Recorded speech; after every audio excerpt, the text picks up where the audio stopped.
నమస్తే సార్. నమస్తే, చెప్పండి. మీ పేరు సార్? నా పేరు రవీందర్ రెడ్డి. ఏం చేస్తుంటారు సార్? వ్యవసాయం చేస్తాను, అగ్రికల్చర్. ఎలా ఉంది ఇప్పుడు వ్యవసాయదారులకి రేవంత్ రెడ్డి కాంగ్రెస్ హయాంలో రేవంత్ రెడ్డి గారి పాలన ఎలా ఉందంటారు? ఏముంది, యథావిధిగా ఉంది. యాస్టీస్ కేసీఆర్ ఉన్నప్పుడు ఎట్లా ఉందో ఇప్పుడు అట్లానే ఉంది. మాకైతే రుణమాఫీ చేసిండు, కొన్ని అయినాయి, కొన్ని కాలేవు. మరి అది కూడా రుణమాఫీ 30,000 కోట్లు అవసరం అన్నారు, 20,000 కోట్లతోటి సమాప్తి చేసిరు.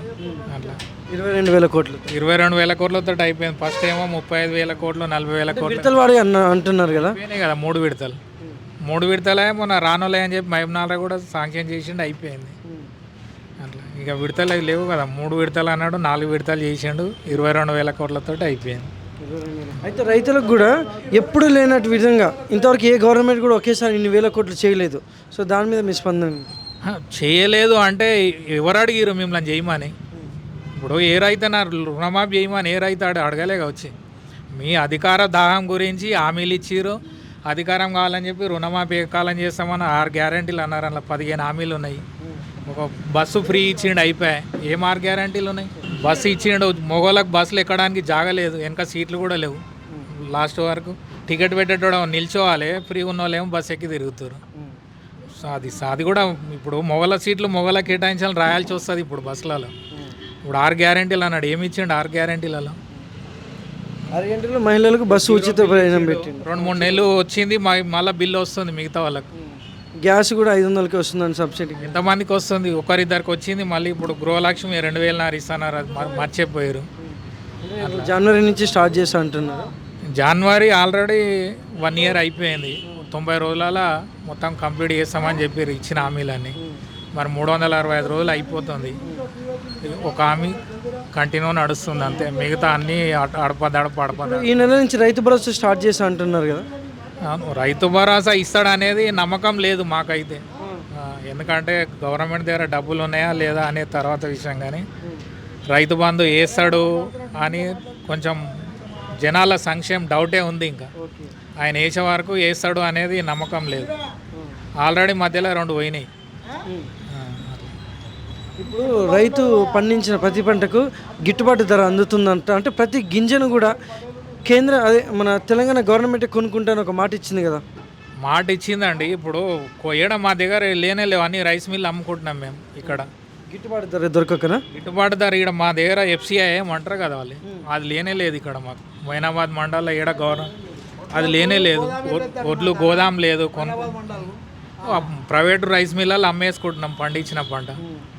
మరి రేవంత్ రెడ్డి గారు చెప్పారు కదా, వర్షానికి ఒకవేళ తెలంగాణలో ఏ రాష్ట్రంలోనైనా ఎప్పుడైనా వర్షానికి తడిచిన పంటను కూడా రంగు మారినా కూడా కొంటాను.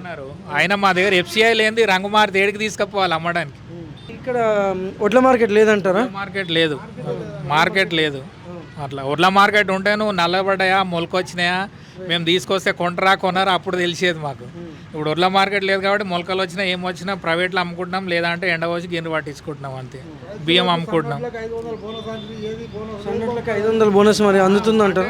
FCI ఉన్నదికి ఇస్తుండవచ్చు, మా దగ్గర అయితే లేదు కాబట్టి మేము ఇప్పుడు గవర్నమెంట్కి అమ్మలేదు, మాకు బోనస్ రాలేదు. వాస్తవం ఎందుకు, ఇప్పుడు ఇక్కడ FCI ఉంటే మేము పోయేవాళ్ళం, మాకు కూడా తెలిసి 500 బోనస్ ఇస్తాడా ఇవ్వడా అనేది. అట్లా ఇప్పుడు గవర్నమెంట్ ఇచ్చింది ఒక రేటు, ఆ రేటు ప్రకారం ప్రైవేట్ మిల్లులు ఎవరు కొనట్లేదు. వాళ్ళు చెప్తారు ఒక రేటు, ఇక మేమేం ఇప్పుడు బయట వేసుకొని కప్పు పెట్టుకొని మొలకలు వచ్చే వారికి ఉంచుకోలేం కాబట్టి ఎంతో కొంత అమ్మేసుకుంటాం. అట్లా ఇప్పుడు ఈ రైతు బంధు బంద్ చేసిన దానికి మంచిదే అంటారా? బంద్ చేసిందంటే కంప్లీట్గా రైతు బంధు తీసేయి, మొత్తం తీసి సబ్సిడీ రైతుకు ఎరువులు, పనిముట్లు, నీకు ఎరువులు, స్ప్రే మందులు, ఇవి ఒక మందు సంచి వచ్చేసి మేము ఒక 10 సంవత్సరాల క్రితం 12 ఏళ్ళ క్రితం 250, 300, 400 ఉండే. ఇవాళ 2,000 అయింది. నువ్వు రైతు బంధు ఇస్తే ఒక రైతు 1 ఎకరం పంట పెట్టాలంటే 5 బస్తాలు కొనాలి. 5 రొంట్ల 10,000 అవుతున్నాయి మందులకి. ఆయన ఇచ్చేది 7,500. మాకు 2,500 మీకు బొక్కనే కదా. అదే నువ్వు 500లకు 250, 300లకు 500 లోపల మందు సంచి ఎవడైతే రైతు నాడు పంట పెడతాడు వాడే సబ్సిడీ వస్తుంది, రైతు కరెక్ట్ చెందుతుంది. నువ్వు రైతు బంధు వేస్తున్నా అంటున్నావు. ఇప్పుడు వ్యవసాయం చేయని వాళ్ళకు కూడా వేసిరు మొన్నటి వరకు. అయితే సబ్సిడీ పెట్టు, రైతు బంధు బంద్ చేసి విత్తనాలు 5,000 కిలో 7,000 కిలో బెండ విత్తనాలు గిట్ట ఉన్నాయి.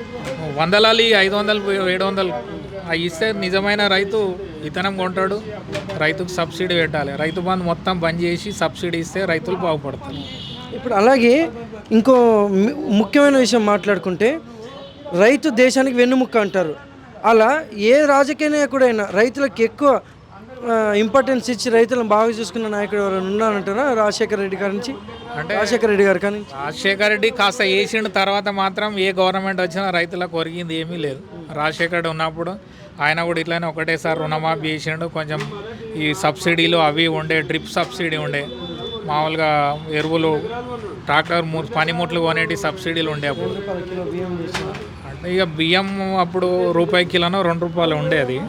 ఇప్పుడు రైతు పండించిన రైతు రేషన్లో ₹2 కిలో కొనుక్కొని రైతు అయితే తినలేడు మ్యాక్సిమం. ఏదో సొంత పొలంలో వెళ్తుంది కాబట్టి రైతుకు తినడానికి ఇవే ఉంటాయి. అట్లా అప్పుడు చేసారు, కానీ ఇప్పుడు తెలంగాణ గవర్నమెంట్ 9.5 ఏళ్ళు చేసింది. వాళ్ళు కూడా రైతుకు ఒరిగింది ఏం చేయలేదు. హామీలు ఇచ్చారు వాళ్ళు. ఇప్పుడు తర్వాత వీళ్ళు కాంగ్రెస్ గవర్నమెంట్ వచ్చింది, ఇప్పుడు కూడా ఉపయోగం ఏం లేదు.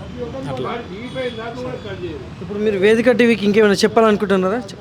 ఇక చెప్పాలనుకుంటే మస్తుగా ఉంటాయి, కానీ ఇక ఇప్పుడు ఈ రోడ్డు గురించి మాట్లాడుకుంటే ఇప్పుడు ఈ చేవెళ్ళ నుంచి కానీ ఈ మొయినాబాద్ నుంచి కానీ వికారాబాద్ రోడ్కి చాలా డేంజర్గా ఉంది అంటున్నారు. ఈ రోడ్డు కూడా ఈ మధ్య నుంచి మనకి ఇప్పుడు మన్నెగూడ వరకు శాంక్షన్ అయిందని 10 సంవత్సరాల క్రితం నుంచి నడుస్తుంది. సో ఇప్పుడు మా లోకల్ ఇక్కడ ఈ కాన్సెన్స్ ఈ రోడ్ ఎంబటి వెళ్తాడు సీఎం గారు కాన్సెన్స్ ఇక్కడే వచ్చి సంవత్సరం అవుతుంది. ఆయన ఇప్పటికీ రోడ్డు కూడా డబ్బులు వచ్చినాయి అన్నారు, కేంద్రం నుంచి కాంట్రాక్టర్ దొరకట్లేదు అన్నారు. టీఆర్ఎస్ గవర్నమెంట్ అయిపోయింది పోయింది, వచ్చిన తర్వాత ఇప్పుడు సంవత్సరం అవుతుంది కాంగ్రెస్ గవర్నమెంట్ వచ్చి. ఈయన సొంత కాన్సెన్స్ పోనీకి కూడా రోడ్ క్లియర్గా లేదు, రోడ్ వేయలేకపోతుండే. ఎందుకు? రాష్ట్ర ముఖ్యమంత్రే కదా ఈయన, ఒక ఎమ్మెల్యే కాదు, ఎంపీ కాదు, రాష్ట్ర ముఖ్యమంత్రి అనుకుంటే రోడ్ కాదా? ఇప్పుడు కొడంగల్ ఏదో ఐటీ పార్క్ అని పెట్టిండు, ఇప్పుడు ఆడ డెవలప్ అయిన దానికి రోడ్ అవసరమే కదా. ఫస్ట్ ఈ రోడ్ క్లియర్ చేసుకుంటే అక్కడ వాళ్ళకు డెవలప్మెంట్ ఉంటుంది. ఒకటి కూడా ఒక ఆయనకి ఈరోజు పొద్దున్నట్టు కూడా ఒక ఆయన మరణం చెందించినంట, అక్కడ చనిపోయారంట. అక్కడ అంటే యాక్సిడెంట్ అవుతున్నాయి కామన్గా, రోడ్ చిన్నగా ఉంది కాబట్టి వెహికల్స్ ఎక్కువ అయిపోయినాయి, యాక్సిడెంట్లు అవుతున్నాయి. ఇది ఏదో 100 ఫీట్లు తీసిరు, అక్కడ 100 ఇటు 100 200 ఫీట్ల రోడ్డు అన్నారు. మనకాడ ఎంత 30 ఫీట్ల రోడ్డు ఉంది. ఇప్పుడు ఈడ షెడ్యూల్ ఉండే, ఈ షెటర్ ఓనరు కిరాయికి ఇస్తే 10,000 15,000 రెంట్ వచ్చేది. రోడ్ వేస్తామని షెటర్ కూలగొట్టి కరెక్ట్ 2 సంవత్సరాలు దాటింది. మరి అదే షెటర్ వీడు ఉంటే ఈ 2 సంవత్సరాల నుంచి నెలకు 10,000 15,000 కిరాయి బతికేవాడు కదా. సో రోడ్ అయిందా, జనాలకు ఉపయోగపడిందా అంటే అట్లా లేదు. వీడు ఇల్లుగా లోడ్ ఇట్లా నష్టము, జనాలు రోడ్డు మీద తిరగడానికి ఇబ్బంది, అట్లా నష్టం. రోడ్డుతో చాలా సమస్య ఉందండి. ఇది ఇప్పుడు చేవల్ల ఈ రోడ్ అయితే అప్ప జంక్షన్ నుంచి కూడా తక్షణమే రోడ్ అయితే వేయాలి. ఏ గవర్నమెంట్ అయిన తర్వాత కానీ, ఆ బీజేపీ గవర్నమెంట్ చేస్తా కాంగ్రెస్ గవర్నమెంట్ కానీ సీఎం గారు చొరవ తీసుకొని ఈ రోడ్డు తక్షణం జరిగేటట్టు చూడాలి. రోడ్డు పనులు స్టార్ట్ కావాలి. సరే అన్న, థ్యాంక్స్ అన్న. ఓకే అండి. కేసీఆర్ 4,000 ఇస్తే 4,016 ఇస్తే 6,000 ఇస్తామని గ్యారంటీ ఇచ్చాడు. అది లేదు. గ్యాసు ₹1,000 తీసుకుంటాడు, బ్యాంకులోకి ₹1,000కి 500 పోయిన 500 రావాలి కదా బాబాయ్, అది కూడా రాలేదు. మాకు కట్టడమే మిగులుతుంది. ₹1,000 గ్యాస్ కొనుక్కుంటాను, మళ్ళీ 500 వస్తుందండి. ₹1,000 అయితే 500 రాలే. ఈ 500 గ్యాస్ అంతాను కానీ ఏమీ లేదు. ₹1,000 కొన్నిటికి అయిపోతుంది, బ్యాంక్ అకౌంట్లోకి రాలేదు. ఎలా బతుకుతాం చెప్పు? ఏది కూడా శూన్యం అయిపోయా, ఏది కూడా శూన్యం అయిన వచ్చిన కాంచి సంవత్సరం లోపల ఏం చేసినాడు బాబాయ్? ఆడపిల్లకి 1,200 ఇస్తామన్నాడు, 2,500 అంత ఇస్తామన్నాడు, అవి లేవు. ఏదానికి లేదు. ఉండడము ఇలా తిరగడమే పిచ్చోళ్ళలాగా. యాండికాపుడు అనుకోవడం కానీ యాండికాపుడికి ఏం చదువుకోమని ఓ లోన్ ఇస్తాడా, ఏమి ఇస్తాడు బాబాయ్?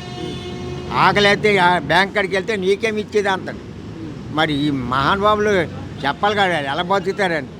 ఒక ఇల్లు లేదు. అప్పుడు ఇప్పుడు 20-40 సంవత్సరాలు అయింది ఇల్లు పెట్టి, ఇప్పటికి వచ్చి ఇల్లు 60 గజాలు పేట ఇవ్వలేదు. ఎందుకో తాపదాయం పడ్డమే కానీ ఇది ఇస్తామన్నాడు, అది ఇస్తామన్నాడు, ఏది లేదు బాబాయ్. మన బతుకులు ఇలాగే ఉన్నాయి.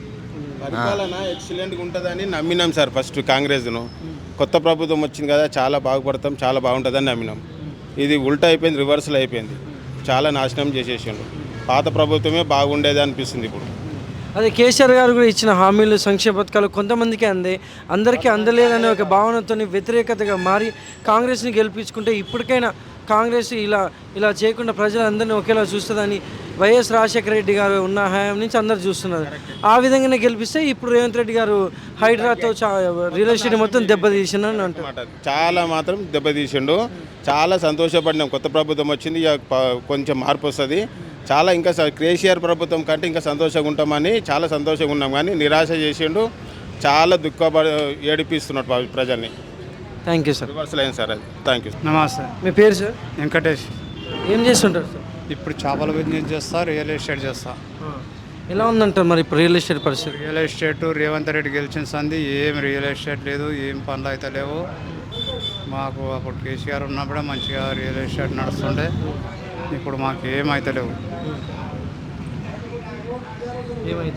ఏమైతే లేవు అంతా. ఇప్పుడు గరీబ్ పొల్లు బతకనికి ఒక పెళ్ళి ఉందంటే, ఒక పిల్లడి జాగ ఉంది, పుట్ట పెళ్లి చేస్తామమ్మ అంటే ఇవాడు ఉండలేడు.